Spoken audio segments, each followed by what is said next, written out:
الاحتفاظ بالنقود والمجوهرات في المنازل خطر جدا، فهي الدافع ل80% من جرائم السرقة التي قد تتطور إلى قتل.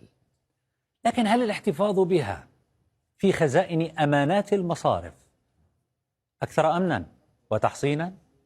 لأن خزائن الأمانات في بنك الادخار الألماني شباركاسا بمدينة جيلزنكيرشن سرقت بطريقة هوليودية وشديدة التعقيد، ووصفت هذه السرقة بأنها أكبر السرقات في تاريخ ألمانيا كلها الحديث. قيمة المسروقات من أموال ومجوهرات ومقتنيات بلغت 30 مليون يورو وفقا للتحقيقات الأولية للشرطة، لكن الصحف قالت إن الرقم قد يصل إلى 90 مليون يورو وربما أكثر. سرقات البنوك تحدث باستمرار وربما بنفس الطريقة، لكن هذه المرة كانت بشكل مختلف. خزانة الأمانات في البنك تقع تحت الأرض وهي فائقة التحصين، مؤمنة بأنظمة إنذار، كاميرات مراقبة. إذا دخل اللصوص مرأب سيارات تحت الأرض مجاورا للبنك تماما، حطموا جدار المرأب، استخدموا مثقابا لحفر هذا الثقب الأسود في جدار الخزنة المصفح.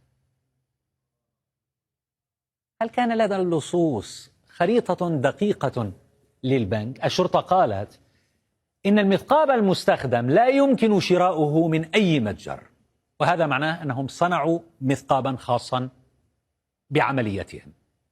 انظروا إلى هذا الثقب، ما أكبره، ثقب عميق في الخزانة في المنتصف تماما تقريبا، يعني أنهم يحفظون أماكن كل الخزانات.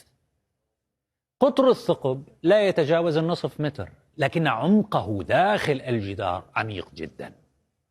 لم يشعر أحد من الحراس بالسرقة سوى بعد انتهائها وتفعيل أجهزة الإنذار. لحظة، ليس أي إنذار، ليس إنذار سرقة، بل كان جهاز إنذار الحريق. تمكن اللصوص من فتح 3200 خزنة، أي نحو 95% من الخزائن. تضرر أكثر من 2500 عميل من السرقات. هذا العدد الكبير من الصناديق يحتاج لساعات وربما لأيام لفتحها، وهذا بالضبط ما توقعه المحققون، أن تكون العملية استغرقت أياما ولم يشعر بهم أحد. لماذا؟ عطلة الأعياد، أعياد الميلاد، الكل معطل معيد.